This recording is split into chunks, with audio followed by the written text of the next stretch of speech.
Okay, everyone. Good morning. It's about quarter to 10 Eastern Standard Time, June 19th, Tuesday. Last night's trade that I was looking for did manage to get triggered, and this is one of those things. You can remember I was looking for the market to break up above these highs. The breakout actually happened fairly late in the U.S. session. Actually coming into the Japanese session. You can see then right here, this is about 1 o'clock, I think 2 o'clock in the morning. The market did manage to spike up, but then came back down, not too coincidentally, right into 98.23, 98.22, right into the area that I was talking about in the video. And then, of course, you can see the resulting move up. Now, let's go down to a 15-minute. And we'll talk about a couple of things here, and then we'll also talk about a couple of trades that I've been talking to other members about over the past week. My reasoning behind setting the stop where I did had to do with the market action here, and then the reason why I left it in place was how the market was reacting both here and here.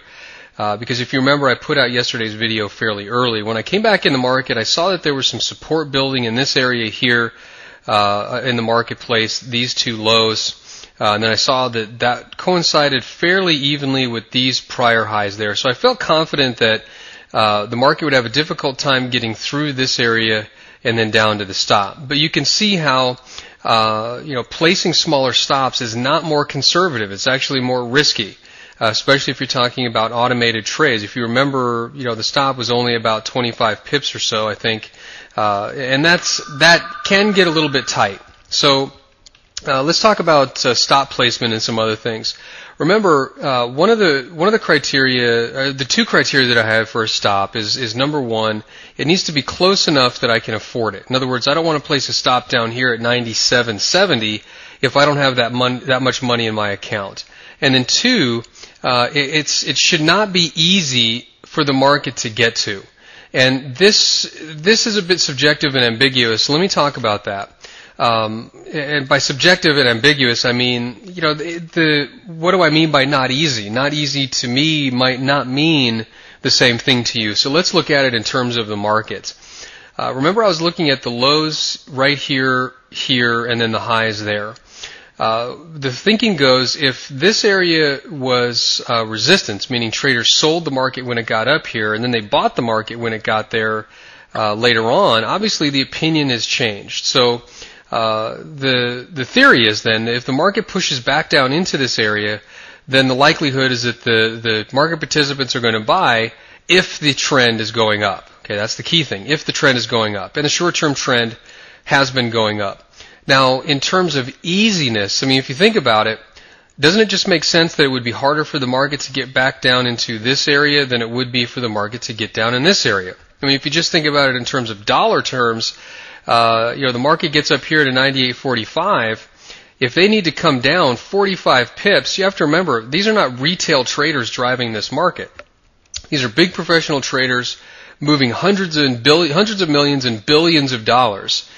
So when you're talking about $100 million in place, now all of a sudden 45 pips is going to mean a lot of money. In other words, it's going to be $450,000 on a large account. And when you're talking about some of the institutional size trades, you're looking at $45 million or more that traders are going to have to spend in order to push the market down there. And they may not have that kind of money to spend. So in other words, it's not as easy for the market to get down here. So you can see that there's the difference between easy and also my reasoning behind the stop. I don't really have anything to do at this point. The market has come up to, in fact, let me go back to the hourly chart. The market has come up to a resistance area that I started looking at 2 days ago when I was on the phone with another member. We were looking at the market together. You can see what I did is I took these two highs, extended a line down, and you can see that the market came up and tested this area here. But more importantly, when I duplicated this angled line down here on the daily chart, it wasn't on the 4-hour, it matched up with the bottoms here almost exactly. So the market in the midterm is starting to trade down here, and it's coming into a resistance area. So there's really, I don't really have much to do there. I want to wait and see if the market does manage to form a flag, or maybe the market will form up a pennant pattern over here, indicating that there's some professional activity. But the other trade that I wanted to talk about was on the 15th, and this was a trade that came in. Here was the pennant pattern. My reasoning behind not sending the trade out was it was Friday, so the market's coming into Sunday, can get very erratic. But there definitely was a possible trade there, and if you saw it, it's not that I didn't see the trade, but specifically, trades that I consider to be marginal, I don't feel comfortable talking about in my videos because I feel that they're marginal trades. Now, this area did turn out to be a momentum point, I think, for several reasons. One, you can see that here's a little bit of a retracement, if you remember, on the 7th.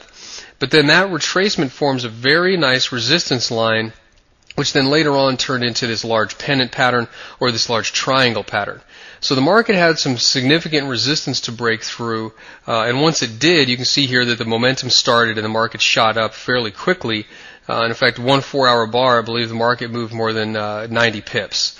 So, this was a trade that was definitely on the chart, and again, if you saw it, it was there. I chose not to send it out simply because it was coming in over the Sunday session, and that can get really squirrely with the Asians coming in. They can tend to position themselves for the carry trade with the British pound yen and cause some weird action in the British pound. So that's just a little bit of an update. Again, there's nothing really going on here. Last night's trade, when I was looking at it, got stopped out on this little spike down here and then carried up. So I'm just looking to see what the market's going to do next.